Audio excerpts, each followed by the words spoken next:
اب ہم شروع کر رہے ہیں دین الہی. دین الہی کیا ہے؟ تمام دین اس دنیا میں نبیوں کے ذریعے بنائے گئے، جبکہ اس سے پہلے وہ خود عشق، خود عاشق، خود معشوق تھا. All the religions were established by messengers of God in this world. And before these religions, God was love, lover, and the beloved himself. اور وہ روحیں جو اس کے قرب، جلوے اور محبت میں تھیں، وہی عشق الہی، دین الہی اور دین حنیف تھا. And those souls that were in his close proximity, nearness, and his manifestation, and in his love, that was the religion of God. پھر ان ہی روحوں نے دنیا میں آ کر اس کو پانے کے لیے اپنا تن من قربان کر دیا. Then those souls that were in his close proximity, manifestation and love, when these souls came down and took birth in this world, they are the ones who sacrificed everything in order to obtain God's love. یہ پہلے خاص تک تھا. This knowledge, this religion of love was confined to the elite only in the past. Not everybody was able to know or practice Deen Ilahi. It was confined to the elite only. اب روحانیت کے ذریعے عام تک بھی پہنچ گیا ہے. Now His Holiness Gaur Shahi says, now through spiritual practice, this has reached common folks. حدیث شریف میں ہے، حضرت ابو ہریرہ رضی اللہ تعالیٰ نے کہا، مجھے حضور پاک سے دو طرح کا علم عطا ہوا، ایک تمہیں بتا دیا، دوسرا تمہیں بتاؤں تو تم مجھے قتل کر دو. One of the companions of the Prophet said, while speaking to Muslims in Medina, the Prophet gave me two types of knowledge. I shared one of that knowledge with you. However, if I share the other one, I fear you would kill me. اور یہی معاملہ ہے. وہ جو دوسرا علم تھا نا، اس علم کی جب ہم نے تشریح بیان کی ہے لوگوں میں، تو پھر لوگوں نے بلا وجہ ہم سے دشمنی کر لی، جان کے پیاسے ہو گئے. ہم دیکھ رہے ہیں چاروں طرف، تو ہمیں یہی نظر آتا ہے یار، جن کی ہم نے ساری زندگی خدمت کی، سب کچھ لٹا دیا، وہ بھی نفرت کیوں کر رہے ہیں ہم سے؟ وہ بھی ان کا مسئلہ کیا ہے ہمارے ساتھ؟ کبھی کچھ بات نہیں کی، کبھی کوئی تنگ نہیں کیا کسی کو، یعنی بلا وجہ کی دشمنی، خدا واسطے کا بہر. وہ وجہ کیا ہے؟ یہی ہے کہ دوسرا علم بتاؤں تو تم مجھے قتل کر دو. وہی علم ہے دوسرا علم. اور جس نے بھی دوسرے علم کے اوپر بات کی، اب دنیا میں اللہ والے تو چند ہی ہیں نا، محبت والے تو چند ہی ہیں نا، تو باقی سب تو اللہ والے نہیں ہیں. تو دو چار جو اللہ والے ہیں وہ تو اس علم کو سن کے بڑی عزت محبت دیتے ہیں، لیکن باقی جو ہیں جن کے مقدر میں ہے ہی نہیں اللہ کی محبت، وہ اس علم کی وجہ سے دشمنی پر اتر آتے. دشمنی پہ اتر آتے۔ اب یہ علم ہی ہے دوسرا جس کی وجہ سے مولویوں نے، قاضیوں نے یا تو کسی فقیر کو سولی پہ چڑھا دیا، کسی کی کھال اتروا دی، ٹھیک ہے نا بھائی، اور کچھ نہ کر سکے تو کم سے کم کفر کے فتوے ہی دے دیے۔ یہی ہمارے علماء ہیں جنہوں نے امام حسین کے خلاف بھی قتل کے فتوے دیے۔ یہی علماء ہیں جنہوں نے غوث اعظم کے اوپر 500 کفر کے فتوے لگائے۔ یہی علماء ہیں جنہوں نے سرکار امام مہدی گوہر شاہی کے اوپر بھی فتوے لگائے۔ اور آج جب ہم یہ علم بیان کر رہے ہیں تشریح کے ساتھ کھول کھول کے، تو آج بھی وہ سلسلہ دشمنی کا جاری ہے۔ کھلے عام کہہ دیتے ہیں کہ یہ تعلیم بکواس ہے، اس تعلیم کو نہیں مانتے ہیں۔ بغض اندر کا ہے، ازلی بغض۔ یہ نہ سمجھنا کہ کسی ولی کے گھر ولی پیدا ہوگا۔ ہمیشہ یاد رکھنا کافر کے گھر ابراہیم پیدا ہو جاتا ہے اور نوح کے گھر کافر پیدا ہو جاتا ہے۔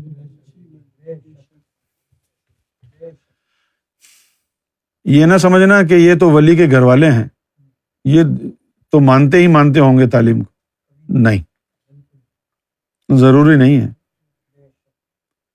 کیا خبر سب سے بڑا دشمن تیرے گھر میں ہی رہتا ہو، کیونکہ یہ فرق ہے روحوں کا، یہ فرق ہے ایمانوں کا۔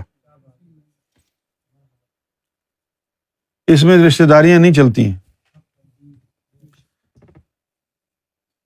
آپ مومن بنیں گے یا منافق، نہ آپ کے اختیار میں ہے نہ میرے اختیار میں ہے، تو اللہ نے بنانا ہے۔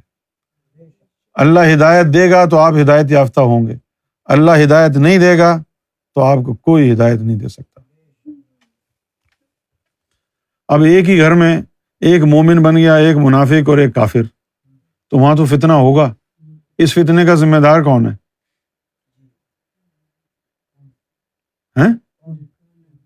ابے جس نے منافق بھیجا اس گھر میں، وہ اجرا کون ہے مجھے بتاؤ۔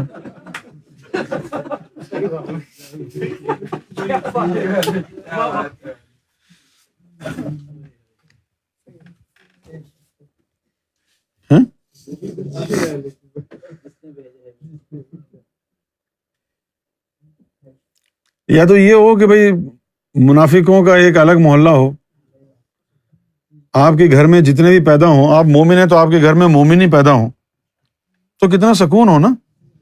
ہر آدمی کی یہ خواہش ہوتی ہے کہ نہیں ہوتی ہے؟ ہر بندہ جو مومن ہوتا ہے وہ یہی کہتا ہے کہ اللہ میرے بیوی بچوں کو بھی مومن بنا دے، سب کو مومن بنا دے۔ کیوں؟ کہ ساری پریشانیاں تو اس مومن نے سہنی ہیں جس کے گھر میں منافق آ گئے۔ اس کا ایمان جو ہے وہ روزانہ ٹیسٹ ہو رہا ہے۔ لیکن اللہ کا قاعدہ قانون ہی یہی ہے۔ تنویر کے گھر میں ضروری ہے کہ مومن بھیجے گا جب اس نے نوح کے گھر میں کافر بھیج دیے۔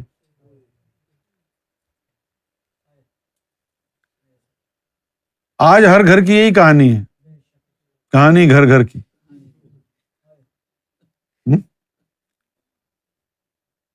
آج کوئی عورت بیچاری کہتی ہے کہ میں اپنے پورے گھرانے میں اکیلی ماننے والی ہوں، سرکار کی چھپ چھپ کر محفلیں سنتی ہوں، شوہر نے دیکھ لیا تو بہت مارے گا۔ کبھی کوئی اولاد کہتی ہے کہ ہمارے والدین جو ہے ان کو پتہ چل گیا تو وہ بہت ماریں گے۔ کبھی بھائی کہتا ہے کہ یار میرا دوسرا بھائی نہیں مانتا ہے، وہ سنے گا تو وہ لڑائی ہو جائے گی اس سے۔ ہر جگہ یہی معاملات ہیں۔ حضور صلی اللہ علیہ وسلم کے دور میں بھی یہی ہوا تھا۔ اب یہ آپ کے لیے امتحان ہے، آپ کے لیے امتحان ہے یہ کہ آپ کیا کرتے ہیں۔ امیڈیٹ امتحان ہوتا ہے یہ، اپنے رشتہ داروں کو چھوڑنا یا ان سے الگ ہو جانا انسان یہ خوشی سے تو نہیں کرتا ہے۔ ہے کہ نہیں؟ خوشی سے تو نہیں کرتا ہے، لیکن پھر ایک وقت یہ آتا ہے کہ جن لوگوں سے وہ پیار کرتا ہے وہ اس کے رب کے خلاف بولتے ہیں، تو جن سے پیار کرتا ہے اب ان کے ساتھ گزارا نہیں ہو سکتا، دور کرتے ہوئے بھی تکلیف ہوتی ہے اور قریب رہنے سے بھی تکلیف ہوتی ہے۔ یہ امتحان انسان کے اوپر ہی آتا ہے، ہر مومن نے اس امتحان سے گزرنا ہے۔ رب کو پانے کے لیے سب کو چھوڑنا پڑتا ہے، اور اگر تم رب کے لیے ان کو نہیں چھوڑ سکتے ہو جو راہ میں رکاوٹ بن رہے ہیں تو پھر رب چھوٹ جائے گا۔ اب جو اس میں کامیاب ہو گیا وہ اس کا بیڑا پار ہے، اور جو اسی گرداب میں پھنس گیا وہ گیا، دونوں کنوں سے گیا۔ پتنگ اڑائی کبھی؟ پیچ لڑائیں کبھی؟ ہیں؟ ایک تو یہ ہوتا ہے نا کہ آدمی سدی پکڑی ہوئی ہے وہاں سے کاٹ دیا، ایک ہو کنوں سے کاٹنا، یہ کنوں سے گیا۔ ساری زندگی ماں باپ بہن بھائیوں کے ساتھ رہا، 20-25 سال کا ہوا تو اس کو نور کی ہدایت مل گئی، مرشد مل گیا، اب باقی سب نکلے منافق، اب وہ اس کو چین سے رہنے نہیں دیتے، تنگ کرتے رہتے ہیں۔ باپ ہے تو وہ اپنے باپ کا عہدہ سنبھال کے قرآن و حدیث سے اس کو مضبوط کر کے بیٹے کے سامنے رکھ دے گا کہ تیرے جیسے ہوتے ہیں گستاخ صوفی جو اپنے باپ کی عزت نہیں کرتے، میرے سامنے بد کلامی کرتا ہے، زبان درازی کرتا ہے، اس طرح بولتے، کیا کہے آدمی۔ لیکن اس باپ کو مردود کو یہ سمجھ میں نہیں آتا کہ میں اس کے رب کی بارگاہ میں بد زبانی کر رہا ہوں، تو یہ بیٹا بھی اپنے باپ سے نہ کرے، جبکہ باپ بھی تو کسی کی مخلوق ہے، وہ اسی رب کو برا کہہ رہا ہے جس رب کو ماننے کا دعویٰ کرتا ہے۔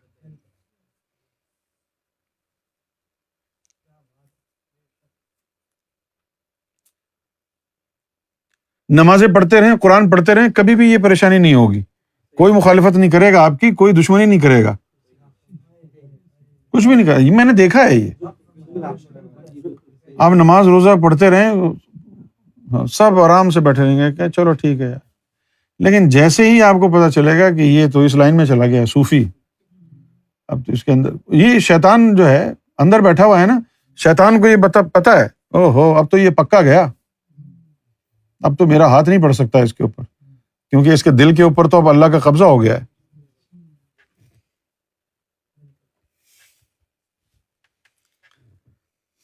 یہ مسئلہ ہو جاتا ہے۔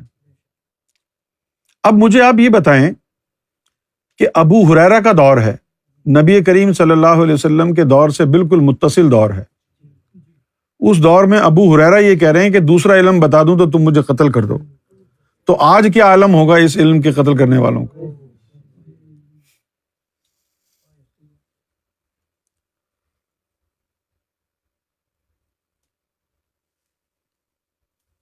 مولانا روم جو تھے وہ ایک بہت بڑے عالم تھے، مولوی تھے تو ان وقتوں میں مولویوں کا کام یہ ہوتا تھا کہ مختلف حدیثوں کی کتابیں جمع کر کر کے پھر اپنی اپنی تصنیف نکالتے تھے، یہ ادھر سے حدیث جمع کی، ادھر سے حدیث جمع کی، ادھر سے کوئی قصہ لیا، ادھر سے کوئی کہانی لی، کرا کے ایک نئی کتاب لکھ کے مارکیٹ میں لے آتے تھے۔ یہی کام تھا، امام غزالی بھی یہی کرتے تھے، مولانا روم بھی یہی کرتے تھے، یہی کام تھا ان کا۔ اب وہ پرنٹنگ پریس وغیرہ تو ہوتے نہیں تھے نا اس دور میں، تو وہ جو فیدر ہوتا ہے نا اور انک ہوتی ہے، اس سے یہ ہاتھ سے کتابیں لکھتے تھے، ہاتھ سے۔ اب جو ہاتھ سے چیز لکھی جاتی ہے نا، اس کے اوپر تھوڑا سا پانی گرے تو وہ سب بہہ جاتا ہے، انک وغیرہ۔ اب یہ جو پرنٹڈ بکس آئی ہیں یہ تو یعنی مٹتی نہیں ہے نا، لیکن پہلے زمانے میں یہ پرنٹنگ مشین وغیرہ تو ہوتی نہیں تھی، تو ہاتھ سے لکھائی ہوتی تھی، تو اگر وہ ہاتھ سے لکھی ہوئی کتاب ہے اس پہ پانی گر گیا تو سب بہہ گیا، مٹ گیا۔ اسی طرح مولانا روم جو ہے وہ اپنے کتابیں لکھنے میں مصروف تھے، تو وہاں سے گزر ہوا شاہ شمس کا، شاہ شمس تبریز کا گزر ہوا۔ انہوں نے حالت کشف میں چیک کر لیا کہ یہ ازلی محب روح ہے،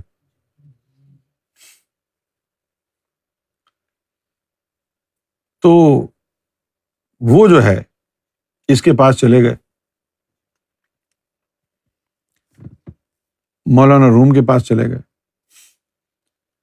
اب انہوں نے تو کتابوں کا انبار لگا رکھا تھا، دائیں بائیں کتابوں میں دبک کے بیٹھے لکھ رہے ہیں کتاب۔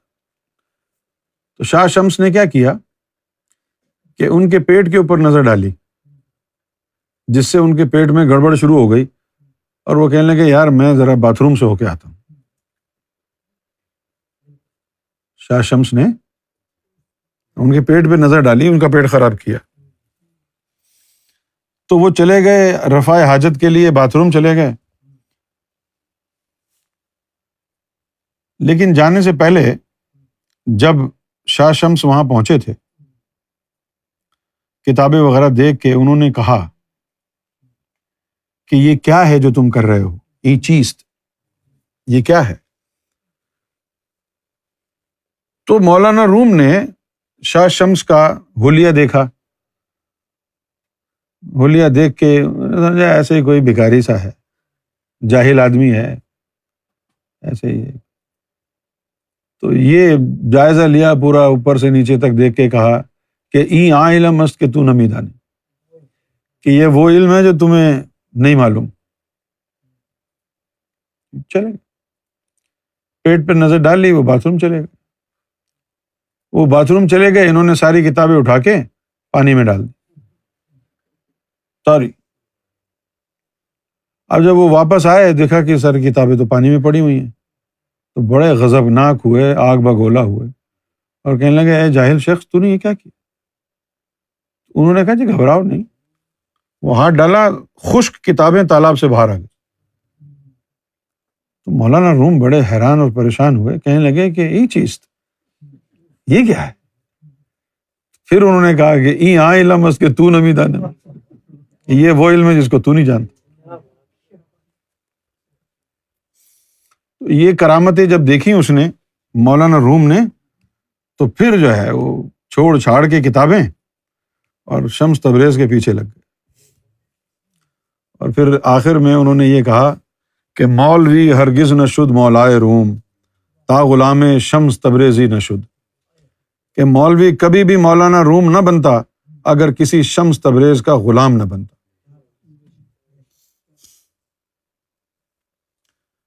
پھر جب موسیٰ علیہ السلام نے کہا اللہ کو کہ کیا کچھ اور بھی علم ہے، تو اللہ نے کہا کہ خضر کے پاس چلا جا۔ خضر کے پاس چلے گئے۔ اب یہ سارا واقعہ سورہ کہف میں موجود ہے۔ اس کے باوجود مسلمان جو ہے فرقہ واریت کی وجہ سے تصوف کو جھٹلاتے ہیں، علم باطن کو جھٹلاتے ہیں۔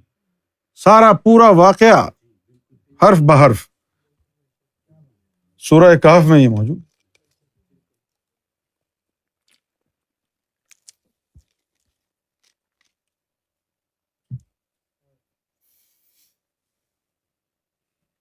ایک دن موسیٰ علیہ السلام کو ایسے ہی خیال آ گیا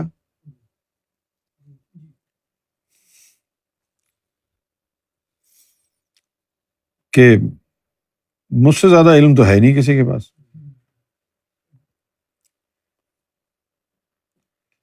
پھر جب وہ اللہ سے ہم کلام ہوئے کوہ طور پہ جا کے، تو انہوں نے اللہ سے بھی یہ کہہ دیا کہ اللہ مجھ سے تو بڑا کوئی عالم نہیں ہے نا۔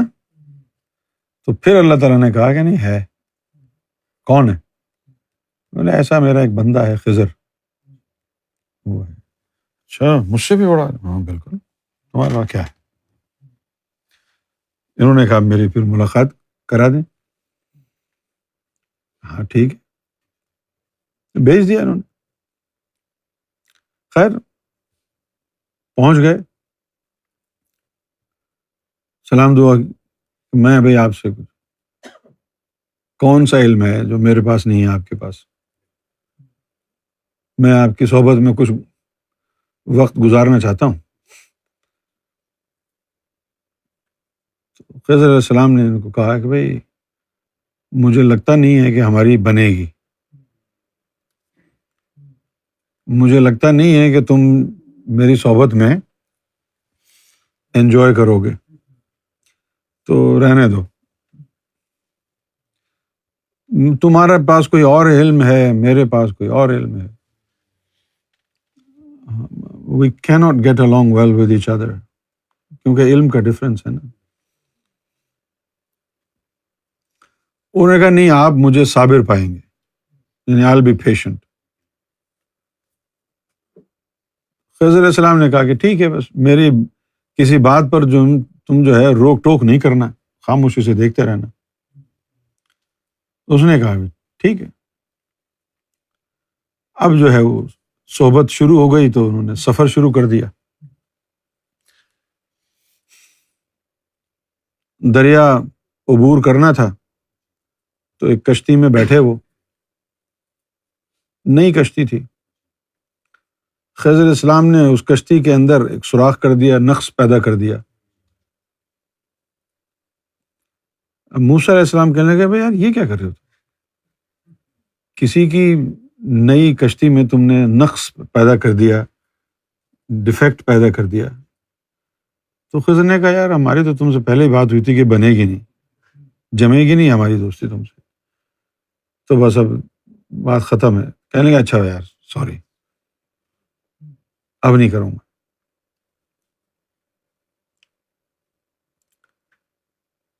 خیر دوسرے کنارے پہ پہنچ گئے، ایک بستی آ گئی، وہاں چلے گئے۔ وہاں بھوکے تھے، انہوں نے لوگوں سے کھانا وانا مانگا، کسی نے دیا نہیں، کسی نے نہیں دیا۔ موسیٰ علیہ السلام تو بھوکے تھے بہت زیادہ، کھانا وانا مل نہیں رہا تھا، اس لیے کچھ غصہ بھی تھا ان کو۔ تو ایک جگہ خضر علیہ السلام رک گئے، اور وہاں پر ایک دیوار کسی گھر کی گری ہوئی تھی، انہوں نے تو کھانے سے بھی منع کر دیا تھا۔ تو خضر علیہ السلام نے ان کے گھر کی دیوار دوبارہ بنانی شروع کر دی، اور دیوار بنا کے بغیر کوئی معاوضہ لیے جانے لگے۔ موسیٰ علیہ السلام پھر کہنے لگے یار دیکھو کیسے آدمی ہو، عجیب و غریب حرکتیں کرتے ہو، انہوں نے ہمیں کھانا نہیں کھلایا، تم ان کی دیوار بنانے لگ گئے، یہ کیا تک ہوا، یہ کیا تک بندی ہے بھائی۔ پھر انہوں نے کہا یار وہی حرکتیں کر رہے ہو تم، اب نہیں میں تمہارے ساتھ چلوں گا۔ کہنے لگے اچھا یار تمہیں تو پتہ ہی ہے میری عادت کا، ایک دفعہ اور معاف کر دو، ایک دفعہ اور معاف کر دو۔ اب وہ بستی میں گئے تو ایک چھوٹا سا بچہ تھا، اس کو مار دیا انہوں نے۔ اب تو ان کی ہٹ گئی، کہنے لگے بھائی یہ کیا ہے۔ تو اب یہ فائنل ڈسکشن ہو گئے، جی اب ختم ہے بات، لیکن اب تم سن لو کہ میں نے وہ جو کام 3 کیے ہیں کیوں کیے۔ جس کشتی میں ہم بیٹھے تھے وہ کشتی یتیم بچوں کی تھی، اور دوسرے کنارے جو ہے نا ظالم بادشاہ تھا، وہ لوگوں کی اچھی چیزوں کو چھین لیتا ہے۔ تو میں نے کشف میں دیکھا تھا کہ دوسرے کنارے پر وہ ظالم بادشاہ تھا، ان بچوں کی کشتی چھن جاتی، تو اس لیے میں نے اس کے اندر ڈیفیکٹ پیدا کر دیا، سوراخ کر دیا کہ اس ڈیفیکٹ کی وجہ سے وہ ان کی کشتی جیل ہے لے گا نہیں، دے دے گا واپس۔ تو اگر میں سوراخ نہ کرتا تو ان کی کشتی چلی جاتی، سوراخ کی وجہ سے ان کی کشتی بچ گئی۔ میں نے اچھا کیا یا برا کیا بتاؤ؟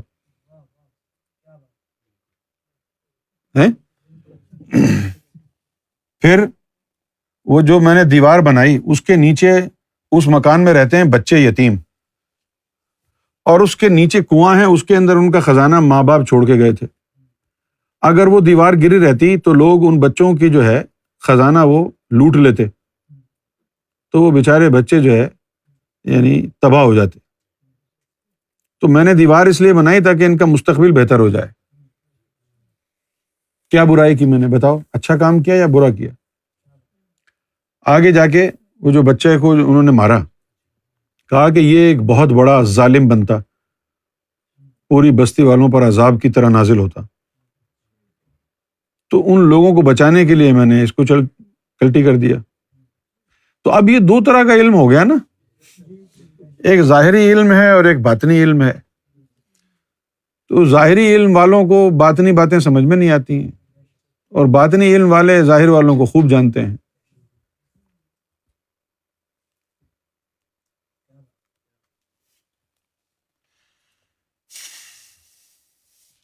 تو جب موسیٰ نے کہا کہ کیا کچھ اور بھی علم ہے، تو اللہ نے کہا خضر کے پاس چلا جا، ہر نمازی کی دعا۔ اچھا مزے کی بات یہ ہے ایک عام آدمی اس علم کے اوپر اگر اعتراض کرے تو بات سمجھ میں آتی ہے کہ یہ تو عام آدمی ہے۔ یہ حافظ فرید بھائی جو ہے گواہ ہیں کہ سرکار نے مجھے بھیجا کہ پورے پاکستان کا دورہ کرو اور ہر انجمن کے آستانے پہ جا کے تم جو باتیں کرتے ہو وہ باتیں لوگوں کو بتاؤ۔ مرشد کی محبت کی باتیں کرتا تھا۔ تو سرکار کے حکم پر پھر ہم پاکستان کے دورے پہ گئے، فرید بھائی میرے ساتھ تھے۔ میں نے ایک یا دو جگہ ہی تقریر کی ہوگی جا کے، یعنی میں جو ہے وہ فیصل آباد گیا، لاہور گیا، پنڈی گیا، اسلام آباد، ابھی ایک دو جگہ ہی میں نے کی تقریر جا کے۔ تو ہماری ہی تنظیم کے لوگوں نے، وسیع محمد قریشی نے سرکار کو یہ کہا کہ سرکار یونس فتنہ پھیلا رہا ہے وہاں جا کے، یونس جو ہے وہاں جا کے فتنہ پھیلا۔ آؤ سرکار نے جو ہے مجھے کال کر کے کہا کہ تم واپس آ جاؤ۔ واپس کوٹری چلا گیا۔ اس وقت سرکار گارڈن میں نیچے بیٹھے ہوئے تھے، لوگوں سے مل رہے تھے، ملاقات کر رہے تھے۔ تو مجھے دیکھا سرکار نے تو فوراً ہی مجھے بلا لیا کہ آؤ، اور پہلا جملہ یہ کہا ہے کہ سنا ہے کہ تم فتنہ کر رہے تھے وہاں۔ تو میں نے کہا کہ نہیں سرکار، فتنہ تو نہیں کیا میں نے کوئی۔ تو کیا باتیں بتائیں تم نے وہاں جا کے؟ تو میں نے اہم نکات اپنی گفتگو کے سرکار کی بارگاہ میں رکھ دی ہے۔ سرکار یہ باتیں کی میں نے۔ سرکار نے فرمایا یہ ساری باتیں تو حق ہے۔ پھر وہ پیچھے ظہیر کھڑا تھا، سرکار کا ڈرائیور، جس کا ابھی انتقال ہوا ہے نا، ابھی چند دن پہلے انتقال ہو گیا اس کا، تو وہ ظہیر پیچھے کھڑا ہوا تھا۔ تو سرکار نے فرمایا کہ یار یہ تو صحیح باتیں کر رہا ہے، تم کہہ رہے تھے کہ یہ فتنے کی باتیں کر رہا ہے۔ تو وہ کہنے لگا سرکار میں نے نہیں کہا، وہ وسیع بھائی کہہ رہے تھے کہ یہ فتنہ ہے باتیں۔ تو وہ لوگ جو سرکار کے ساتھ صبح شام بیٹھے رہے، گارڈ بنے ہوئے ہیں، جو اپنا گھر بار چھوڑ کے سرکار کے آستانے پر لنگر انداز ہیں، ہے نا، کوئی پریٹ آباد سے آیا ہوا ہے، کوئی لطیف آباد سے آیا ہے، کوئی سرے گھاٹ سے آیا ہے، سارا حیدرآباد چھوڑ کے یہاں سرکار کے قدموں میں آ کے بیٹھ گئے ہیں۔ لیکن کتنی بڑی بدقسمتی ہے ان کی کہ سرکار کے قدموں میں بیٹھنے کے باوجود بھی سرکار کی عظمت کی اگر باتیں کوئی کر رہا ہے تو اس کو فتنہ کہہ رہے ہیں۔ تو میری یہ باتیں تو ان لوگوں کو سمجھ میں نہیں آئی یار، کہ جنہوں نے حیدرآباد کی سرزمین سے اس مشن کی ابتدا رکھی، بنیاد رکھی، جنہوں نے، میری باتیں ان کو سمجھ میں نہیں آئی، جنہوں نے اس مشن کی بنیادیں رکھی ہیں یار، یہ وہی لوگ ہیں نا۔ بھائی شیخ عبد القیوم کون ہے؟ جاوید سلطان، ظفر کاظمی، عارف میمن، وسیع محمد قریشی، قمر صاحب جو ہیں، کون لوگ ہیں یہ وہی لوگ ہیں جنہوں نے اس مشن کی بنیاد رکھی ہے وہاں پر۔ کیوں توفیق؟ لیکن میری یہ باتیں جو کہ یقیناً میری اپنی گھر کی باتیں تھوڑی ہیں، سرکار کی باتیں ہیں، ان کی سمجھ میں نہیں آئی، وہ دشمن بن گئے، دشمن بن گئے۔ اور پھر سرکار نے کیا کہا؟ ہیں، بہت بڑا تماچا تھا وہ، غیرت مندوں کے لیے، بےغیرتوں کے لیے کچھ نہیں تھا۔ سرکار نے یہ فرمایا کہ یہ تو ان کے آستانے ہیں نا انجمن والوں کے، تمہیں گھسنے نہیں دیا انہوں نے، اوپر جاؤ پہاڑی پہ، یہ میرا گھر ہے، جا کے وہاں بات کرو، میں دیکھتا ہوں کون روکتا ہے تمہیں۔ اور پھر فرمایا کہ وہاں ایجنسی والے بھی کچھ آئے ہوئے ہیں، ان کو بھی سنانا۔ تو پھر میں وہاں گیا، پھر گفتگو کی۔ اچھا، گفتگو ختم ہو گئی ہماری، اور اب ہم وہاں سے نکل کے واپس آ رہے ہیں پہاڑی پر، اس سامنے سے سرکار گاڑی میں آ گئے۔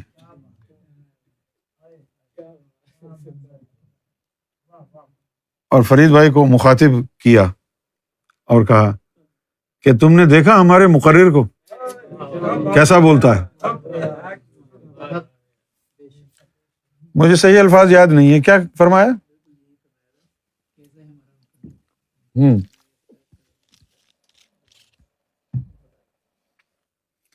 یعنی یہ وہ علم ہے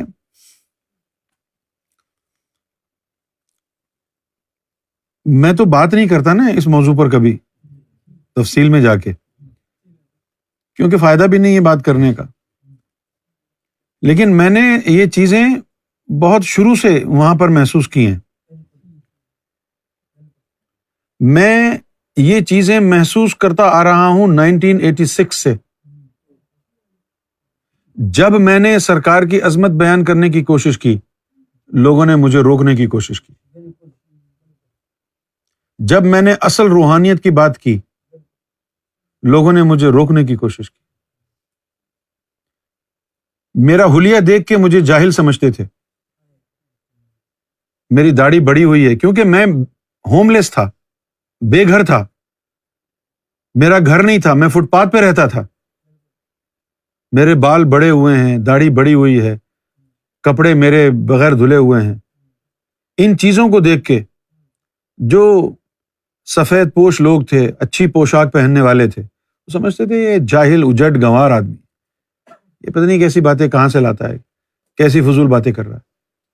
جبکہ میں سارا دن اپنے محلے کی لائبریری، شاہ عبد اللطیف بھٹائی لائبریری تھی وہاں پر ہمارے علاقے میں، سارا دن وہاں بیٹھ کے میں مختلف کتابیں پڑھتا رہتا تھا، اور جو باتیں مجھے چاہیے ہوتی تھیں مرشد کی عظمت کے لیے، ان کے حوالے میں جمع کر کے رکھے میں نے۔ اس لائبریری میں کم سے کم 5000 کتابیں تھیں تصوف پر، خدا کی قسم ایک کتاب میں نے نہیں چھوڑی، ساری کی ساری کتابیں پڑھ ڈالی۔ اور جب بھی میں گفتگو کرتا تو یہ ہمارے ہی لوگ ہی کھڑے ہو جاتے، مائک چھین لیتے، یہ کیا بکواس کر رہے ہو؟ میں ان کو کہہ رہا ہوں یہ بکواس نہیں ہے، غوث اعظم کی کتاب میں لکھا ہے۔ نہیں، کوئی نہیں لکھا ہوا۔ کبھی میں اس کتاب کا حوالہ، کبھی اس کتاب کا حوالہ دیتا۔ شروع سے 1986 سے لے یہ مزاحمت دیکھی میں نے، مجھے سمجھ میں نہیں آتا تھا یار یہ کیسی مزاحمت ہے، وہ کون سی روحانیت ہے جس کے اندر مرشد کا ذکر نہیں کر سکتے؟ اگر میں اپنے مرشد کا نام لیتا ہوں یا گوہر کرتا ہوں اور مجھے لوگ کہتے ہیں کہ یہ شریعت کے خلاف ہے، تو پھر غوث پاک شریعت سے باہر تھے؟ جنید بغدادی رحمۃ اللہ علیہ، ابو بکر شبلی، نظام الدین اولیاء، خواجہ غریب نواز ہے بھائی۔ دوسری بات یہ کہ اگر میرا مرشد کوئی غیر شرعی کام کرتا ہے، میرا مرشد اگر کوئی غیر شرعی کام کرتا ہے تو میں نے تو وہ غیر شرعی کام کرنا ہے کیونکہ میرا مرشد کر رہا ہے۔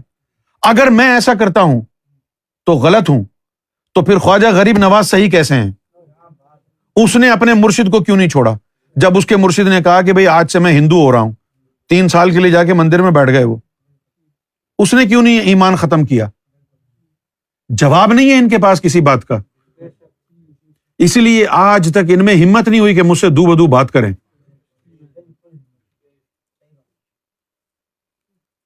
تو اس علم کے دشمن بڑے، اور پھر یہ دوسرے علم کے بعد ایک علم وہ ہے جس سے انسان کو مرشد کی محبت اور قرب عطا ہوتا ہے، وہ علم اس سے بھی زیادہ خطرناک ہے جس کے اندر وہ جراثیم ہوں مرشد کے ادب کے، مرشد کی محبت اور وفاداری کے، اس سے تو سب دشمنی کر لیتے ہیں، خدا واسطے کا بیر۔ عام آدمی ہو تو کہیں گے یہ دشمن ہے، اور اگر یہ ویسٹرن زدہ کوئی مخلوق ہو تو کہیں گے یہ تو کلٹ بنا لیا اس نے۔ روحیں ایک ہی ہیں، مردود ازلی جہنمی۔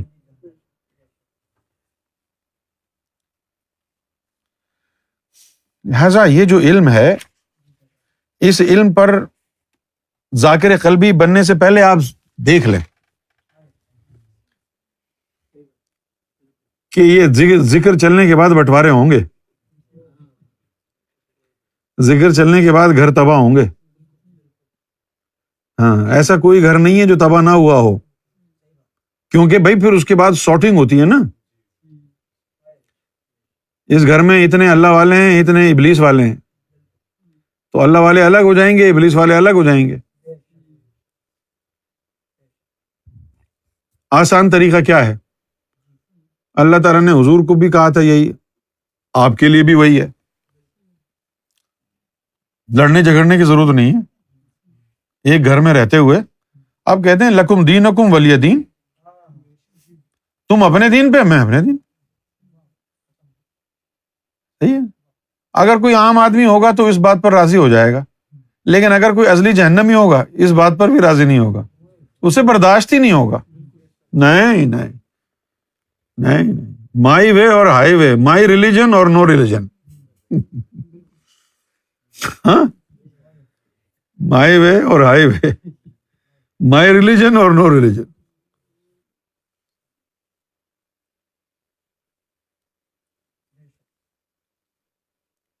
جب آ گیا، کیونکہ ایک بات سرکار سے سنی میں نے،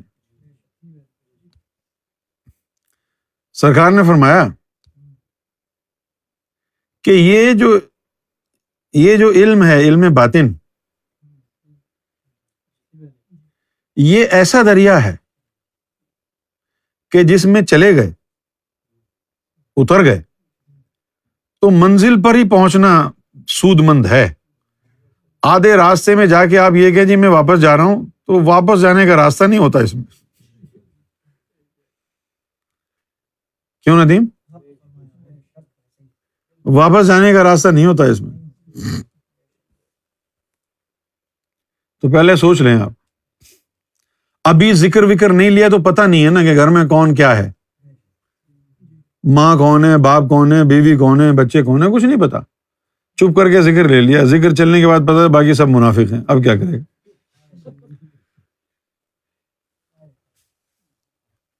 اس لیے آدمی پہلے ٹھوک بجا کے دیکھ لے کہ بھائی اللہ سے کتنی محبت کرنا چاہ رہے ہو تم، کیونکہ وہاں تو ہے، قرآن شریف میں تو لکھا ہوا ہے، باقاعدہ لکھا ہوا ہے، کھول کھول کے لکھا ہے اللہ تعالیٰ نے، وَاذْكُرِ اسْمَ رَبِّكَ وَتَبَتَّلْ إِلَيْهِ تَبْتِيلًا، کہ یہ راستہ اختیار کرنا ہے اپنے رب کے اسم کے ذریعے نور بنانے والا، تو وَتَبَتَّلْ إِلَيْهِ تَبْتِيلًا، سب کو چھوڑ چھاڑ کے صرف اسی کے ہو جاؤ، چھوڑنا تو پڑے گا۔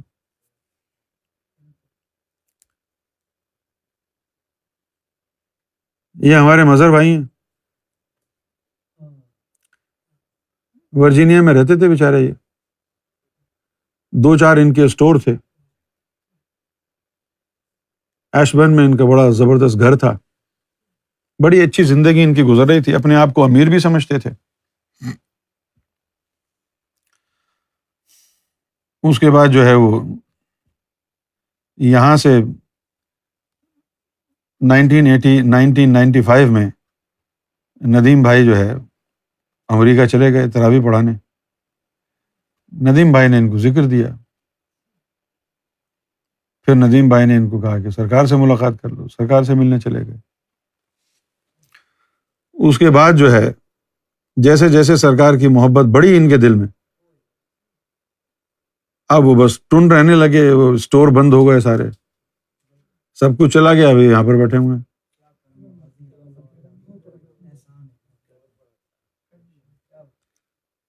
پھر ایک دن کیا ہوا، سرکار نے نیو جرسی میں اپنا گھر بنایا، سرکار جب ہجرت کر کے آ گئے پاکستان سے، نیو جرسی میں اپنا گھر بنایا۔ تو وہاں یہ بیٹھے ہوئے تھے. تو اس وقت تو ان کے پاس کچھ تھا نہیں، بزنس وغیرہ ان کا سب ختم ہو گیا، توجہ نہیں دی انہوں نے کیونکہ یہ مست ہو گئے.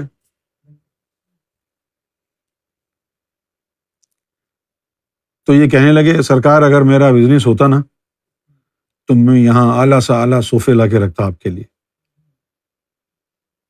سرکار نے فرمایا ہاں یہ تو صحیح ہے، لیکن اگر تمہارا یہاں بزنس ہوتا تو تم یہاں نہ بیٹھے ہوتے.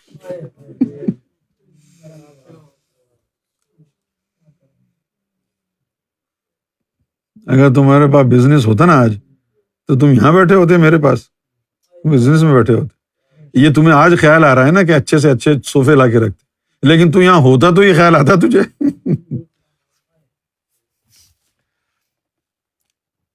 بس یہ ایک نقطہ ہے جس نقطے میں جو ہے نا گل مکدی ہے. کون سا نقطہ؟ سیٹ ایک ہی ہے، کرسی ایک ہی ہے، اور آپ اس کرسی سے اٹھ نہیں رہے اور لوگوں کو کہہ رہے ہیں آؤ بیٹھو.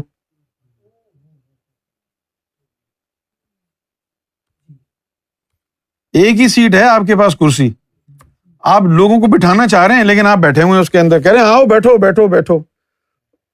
او بھائی اگر لوگ آ کے بیٹھیں گے تو تجھے اٹھنا پڑے گا نا، پہلے تو اٹھ اس کرسی سے پھر آ کے بیٹھے گا مرشد. جب تک تیرے اندر تیرا خیال ہے، جب تک تیرے اندر تیری آرزویں ہیں، تیری خواہشیں، تجھے یہ ملے، تجھے وہ ملے، تجھے ایسا ہو جائے، تجھے ویسا ہو جائے، تجھے کسی کا پیار نہیں ملے گا. مجھے تو بعد میں سمجھ میں آئی یہ کہانی کہ ایک ایسا یعنی دھوکہ بھی ہے میں کے نام پر کہ جس دھوکے کا ہم شکار ہوتے ہیں، مجھے سرکار مل جائے، مجھے محبت مل جائے، یہ سارے خواہشات بڑی خوبصورت اور اچھی لگتی ہیں، لیکن یہ ایک دھوکہ ہے کیونکہ یہ جملے ہم سے ہمارا نفس اور شیطان استعمال کروا رہا ہے. مجھے سرکار مل جائیں میں صرف ایک بات سچی ہے، میں سرکار کے قریب بیٹھ جاؤں، باقی پورا جملہ جو ہے اس کا معنی کچھ بھی نہیں ہے. میں جب تک یہ میں رہے گا، سمجھ جا تو شیطان اور ابلیس کے چنگل میں ہے. بھلے تو یہ کہے کہ مجھے حج کرنا ہے، تجھے پتا نہیں ہے کہ یہ جملہ کون کہہ رہا ہے. جب ہم کو یہ سمجھ میں آ گئی تو پھر ہم نے کہا یہ ہے کہانی. اب سرکار گوھر شاہی سے یہ بھی نہیں کہنا کہ مجھے ایمان دے دیں،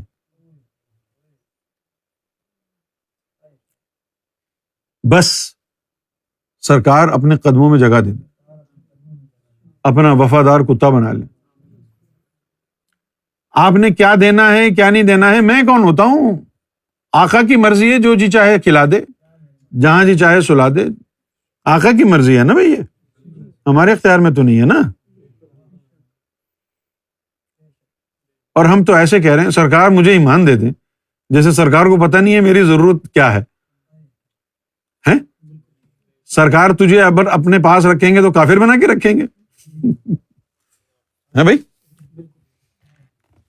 ہم ریمائنڈ کریں سرکار مجھے ایمان دے دیں، سرکار تجھے اپنے پاس اگر رکھیں گے غلام بنا کے تو کافر بنا کے رکھیں گے کہ یار اس نے تو ایمان مانگا نہیں لیکن کافر غلام رکھ لیتے ہیں. ایسا تو نہیں ہوگا نا.